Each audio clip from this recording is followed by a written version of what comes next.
নমস্কার। আজকে সময়ের মুখ তাদের 10 বছর পূর্তি উপলক্ষে বিশিষ্ট ব্যক্তিদের যেখানে সমারোহ হয়েছিল চাঁদের হাট বলতে গেলেই চলে, সেখানে আমাদের মতো একটি সামাজিক সংস্থা এই মাতৃস্নেহ ফাউন্ডেশনকে তারা এইভাবে সংবর্ধনা দেবে আমরা ভাবতে পারিনি।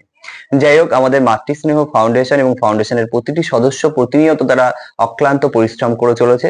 তাদের বিশেষ কিছু আছে এটাকে বলা যায় না, আমাদের বিশেষ কিছু ফান্ডিংও নেই। আমরা আমাদের সীমিত ফান্ডিং এবং নিজেদের প্রচেষ্টার মাধ্যমে বাচ্চাদের জন্য সবাইপুর সংলগ্ন আমার রামনগর যে অঞ্চল রয়েছে, রামনগর অঞ্চলের একটা প্রত্যন্ত অঞ্চলে বাচ্চাদের জন্য ফ্রি অফ কস্ট আমাদের একটা স্কুল চলছে, আমাদের একটা কালচারাল স্কুল চলছে।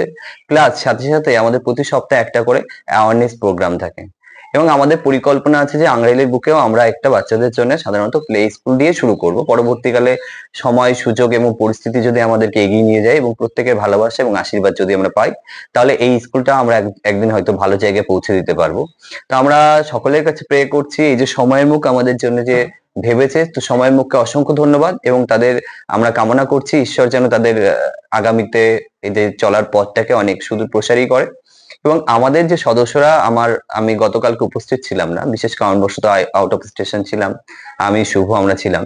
তো যাই হোক, আমরা হয়তো সেই সময় প্রেজেন্ট থাকতে পারিনি, কিন্তু আমাদের হয়ে আমাদের প্রতিনিধিত্ব যারা করেছেন তাদেরকে অসংখ্য ধন্যবাদ, আমাদের প্রত্যেকটি সদস্যদেরকে অসংখ্য ধন্যবাদ।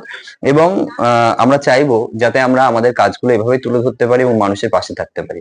এই বলে আমাদের আজকে সামান্য যে বক্তৃতা বলতে পারেন, সামান্য কথা বলতে পারেন বা আমাদের যে পরিস্থিতি বলতে পারেন আপনাদের সামনে তুলে ধরলাম এবং আপনারা আমাদের সাথে থাকবেন, এভাবে আমাদের সাথ দেবেন। সকলকে অসংখ্য ধন্যবাদ।